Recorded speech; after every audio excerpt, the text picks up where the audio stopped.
Again cleansing, again sinning, again cleansing, no redemption.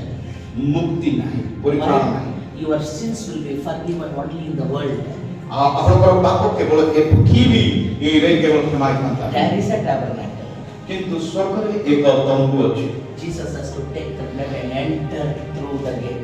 ଆଉ ସେଥିପାଇଁ ଯୀଶୁ ଖ୍ରୀଷ୍ଟ ନିଜ ରକ୍ତ ନେଇ ଆଉ ସେ ସ୍ୱର୍ଗରେ ପ୍ରବେଶ କଲେ। Hallelujah. Hallelujah. But Satan knows that.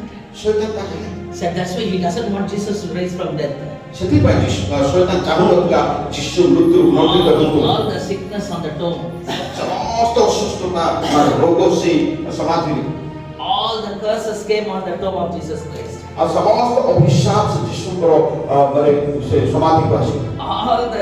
All the satanic power on the tomb.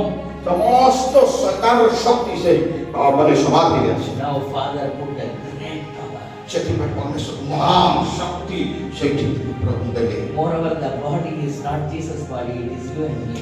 ଆଉ ଯୀଶୁ ଖ୍ରୀଷ୍ଟଙ୍କର ଯୋଉ ମହାନ ଶରୀର ସେଇଟା ତାଙ୍କ ନୁହେଁ, ଆପଣ ବରଂ ଆପଣ ଆଉ ମୁଁ ତାଙ୍କ ଶରୀର We ସହିତ are connected ଆମମାନେ ମାନେ ଯୋଡ଼ି ହେଇଯାଏ in the death of Jesus. ଯୀଶୁ ଖ୍ରୀଷ୍ଟଙ୍କ ମୃତ୍ୟୁ ସହିତ। When God raised Jesus, ଯେତେବେଳେ ଯୀଶୁଙ୍କୁ ପରମେଶ୍ୱର ଉଠେଇଲେ along with him, ତାଙ୍କ ସହିତ he raised you and me. ସେ ଆପଣଙ୍କ ମୋତେ ଉଠେଇଲେ। The power of resurrection is active in you and me.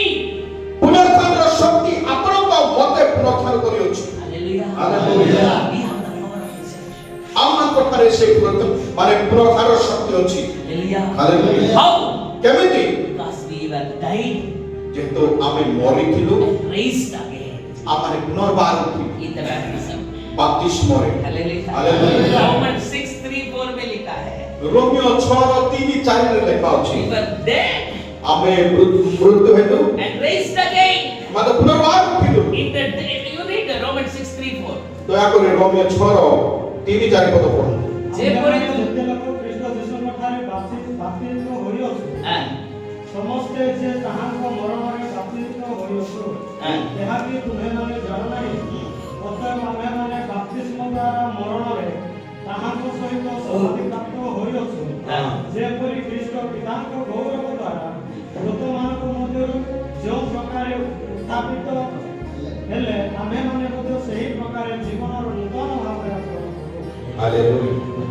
we were dead ଆମମାନେ ମୃତ୍ୟୁ ହେଇଲୁ in the baptism ବାପ୍ତିସ୍ମରେ, and connected with the body of Christ. ତାପରେ ଖ୍ରୀଷ୍ଟଙ୍କର ଶରୀର ସହିତ ଆମମାନେ ଯୋଡ଼ି, We were raised. ତାପରେ ଆମେ ପୁନରୁତ୍ଥିତ ହେଲୁ Resurrection power of Christ.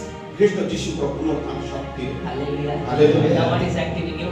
ହଁ, Now what is activated in you? ଆପଣଙ୍କ ଭିତରେ କୋଉଟା କାର୍ଯ୍ୟ କ୍ରିୟାଶୀଳ କରିଲା? That's the spirit.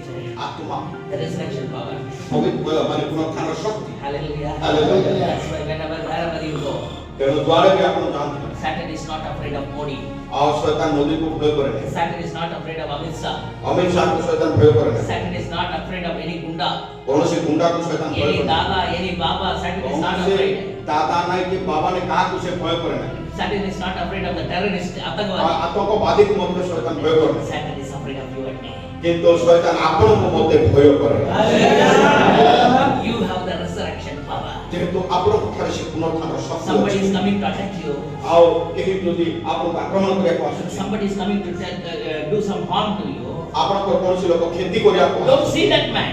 ସେ ବ୍ୟକ୍ତିକୁ ଦେଖନ୍ତୁ ନାହିଁ, See the spirit which is activating that fellow. କିନ୍ତୁ ଯୋଉ ଆତ୍ମା ତାକୁ ସେ କାର୍ଯ୍ୟ କରିବା ପାଇଁ ପ୍ରେରଣା ଦେଉଛି ତାକୁ ଦେଖ। In the name of Jesus, ଯୀଶୁଙ୍କ ନାମରେ I speak. O Adesh I କରୁଛି, come against you. ମୁଁ ତୁମ ବିରୁଦ୍ଧରେ ଆସୁଛି, Get out. ବାହାରେ ଯା। That person will go away from you. ଓ ସେ ବ୍ୟକ୍ତି ଆପଣଙ୍କ ପଥର ହଟିଯିବ। That person is not the problem. ଯେହେତୁ ସେ ବ୍ୟକ୍ତି ସମସ୍ୟା ନୁହେଁ, Because the person is activated by the evil spirit. କିନ୍ତୁ ସେହି ବ୍ୟକ୍ତି ମନ୍ଦ ଆତ୍ମା ଦ୍ୱାରା ପରିଚାଳିତ। That evil spirit is subjected to you. ଆଉ ସେ ମନ୍ଦ ଆତ୍ମା ଆପଣଙ୍କର ବଶୀଭୂତ, Because you have the power of resurrection. ଯେହେତୁ ଆପଣଙ୍କ ଠାରେ ପୁନରୁତ୍ଥାନ ଶକ୍ତି ଅଛି। Hallelujah. Hallelujah. I will tell you so many experiences. ମୁଁ ଏଭଳି ଅନେକ ଅନୁଭୂତିର କଥା କହିପାରେ, Many miracles have happened. ଅନେକ ଆଶ୍ଚର୍ଯ୍ୟ କର୍ମ ଘଟିଅଛି। Whenever I go, I pray. ମାନେ ଯୁଆଡ଼େ ବି ମୁଁ ଯିବାକୁ ଯାଏ ମୁଁ ପ୍ରାର୍ଥନା କରିଥାଏ। I go to the bathroom and say, Lord, ମୁଁ ବାଥରୁମକୁ ଯାଇ କୁହେ ପ୍ରଭୁ ମୋ ସହିତ ତୁମେ ଆସ Don't come. ପ୍ରଭୁ ତୁମେ ଆସିବ ନାହିଁ Don't send me. ମୋତେ ପଠାଅ I can never come. ମୁଁ ଯାଇପାରିବି Because without you I am dead. ପ୍ରଭୁ ଆପଣଙ୍କ ବିନା ମୁଁ ତ ମୃତ୍ୟୁ I cannot walk. ମୁଁ ଜାଣିପାରେ ମୁଁ ତୁମକୁ ଜାଣେ Hallelujah. Hallelujah. The resurrection power is working. ପୁନରୁତ୍ଥାନ ଶକ୍ତି କାର୍ଯ୍ୟ କରୁଛି Hallelujah. Hallelujah. For many of them, ସେମାନଙ୍କ ମଧ୍ୟରୁ ଅନେକ resurrection power is there. ପୁନରୁତ୍ଥାନ ଶକ୍ତି ଅଛି But no one. କିନ୍ତୁ କାର୍ଯ୍ୟକାରୀ You know why? କାହିଁକି You know why? ଆପଣ ଜାଣନ୍ତି କି କାହିଁକି ସେଇଟା ହୁଏ ନାହିଁ For that you have to go to John chapter 11. ଆଉ ସେଥିପାଇଁ ଆପଣଙ୍କୁ ଜୋହନ 11 ଅଧ୍ୟାୟକୁ ଯିବାକୁ ହେବ In John chapter 11, ଜୋହନ 11 ଅଧ୍ୟାୟ when Lazarus died, ଲାଜା ମଲେ when Lazarus died, ଯେତେବେଳେ ରାଜା ମଲେ they sent message to Jesus Christ. ଆଉ ସେମାନେ ଯୀଶୁକୁ ଖବର ପଠାଇଲେ When he was sick, they sent the message. ସେ ଲାଜା ଯେତେବେଳେ ଅସୁସ୍ଥ ଥିଲେ ସେତେବେଳେ ସେମାନେ ଖବର ଦେଲେ When Jesus came to know that Lazarus is sick, ଯୀଶୁ ଜାଣିବାକୁ ପାରିଲେ ଯେ ଲାଜା ଅସୁସ୍ଥ ଅଛନ୍ତି he didn't went. ସେ ଗଲେ ନାହିଁ After he died, ତାଙ୍କର ମୃତ୍ୟୁ ପରେ ସେ ଗଲେ 4 days he went. ଆଉ 4 ଦିନ ପରେ ସେ ଗଲେ Jesus said to the disciple, ଆଉ ଯୀଶୁ ଶିଷ୍ୟମାନଙ୍କୁ କହିଲେ come, ଆସ we will go. ଆମେ ଯିବା Because our friend Lazarus is sleeping. ଯେହେତୁ ଆମର ବନ୍ଧୁ Jaa ଶୋଇଅଛୁ Hallelujah. Hallelujah See, the physical death Bible tells as sleeping. ଆଉ ଶାରୀରିକ ମୃତ୍ୟୁ ବାଇବଲ କୁହେ ତାହା ନିଦ୍ରା ଅଟେ But କିନ୍ତୁ a person died in sin.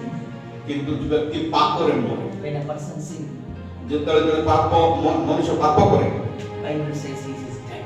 ଆଉ ବାଇବଲ କୁହେ ସେ ମୃତ Hallelujah. Hallelujah. According to Bible, Bible ଅନୁସାରେ physical death is sleep. ଶାରୀରିକ ମୃତ୍ୟୁ ନିଦ୍ରା But spiritual death is death. କିନ୍ତୁ ଆତ୍ମିକ ମୃତ୍ୟୁ ପ୍ରକୃତ ମୃତ୍ୟୁ Hallelujah. Hallelujah Martha went to Jesus. Jesus, ମାତା ଯୀଶୁଙ୍କ ପାଖକୁ ଯାଇ କହିଲେ ଯୀଶୁ if you are here, ଯଦି ଆପଣ ଏଠାରେ ଥାନ୍ତେ my brother might not have died. ମୋ ଭାଇ ମରିନଥାନ୍ତେ He said, okay, I will raise him up. ଠିକ ଅଛି ଆମେ ତାକୁ ଉଠେଇବା Martha said, "Hey, I know you are going to raise up. He will be raised up during the resurrection time." ହଁ ମୁଁ ଜାଣେ ସେ ପୁନରୁତ୍ଥାନ ସମୟରେ ପୁନର୍ବାର ଉଠିବେ Martha is more talkative person. ଆଉ ମାତା ବେଶୀ କହିବା ଲୋକ सुनेगा नहीं, ଶୁଣିବନି अंदर में वचन नहीं, ଭିତରେ ବାକ୍ୟ ନାହିଁ प्रार्थना नहीं, ପ୍ରାର୍ଥନା ନାହିଁ लेकिन बहुत भाषण चलेगा. କିନ୍ତୁ ବେଶୀ କଥା କୁହ मार्था ऐसा था. ମାତା ଏଭଳି ବ୍ୟକ୍ତି ଥିଲେ Jesus stood there. ଯୀଶୁ ସେଠି ଠିଆ ହେଲେ He was not even taking a step forward. ହଁ ଏପରିକି ସେ ଗୋଟେ ପାଦ ମଧ୍ୟ ଆଗକୁ ବଢେଇ ପାରିଲେ Why? କାହିଁକି Martha prayed. ମାତା ପ୍ରାର୍ଥନା Then Martha went to Maryam and said, ତାପରେ ମାତା ମରିୟମ ପାଖକୁ ଯାଇ କହିଲେ "Go, ଯାଅ the master is calling you." Master ମାନେ ମାଲିକ ଆପଣ ପ୍ରଭୁ ଆପଣ ଡାକୁଛନ୍ତି Maryam went. ମରିୟମ ଗଲେ She went. ସେ ଗଲେ She saw Jesus. ସେ ଯୀଶୁ ଦେଖିଲେ Jesus, ଯୀଶୁ if you are with us, ଯଦି ଆପଣ ଆମ ସାଙ୍ଗରେ ଥାନ୍ତେ my brother might not have died. ମୋ ଭାଇ ମରିନଥାନ୍ତେ Same prayer. ସେ ସୀମା ପ୍ରାର୍ଥନା But how Maryam did it? କିନ୍ତୁ ମରିୟମ କେମିତି କଲେ ନା She fell in the feet of Jesus. ସେ ଯୀଶୁଙ୍କ ପାଦ ତଳେ ପଡ଼ିଲେ You know why? ଆପଣ ଜାଣନ୍ତି କାହିଁକି She knows. ସେ ଜାଣନ୍ତି This is the feet ଏଇ ହେଉଛି ସେହି ପାଦ I have invested my time.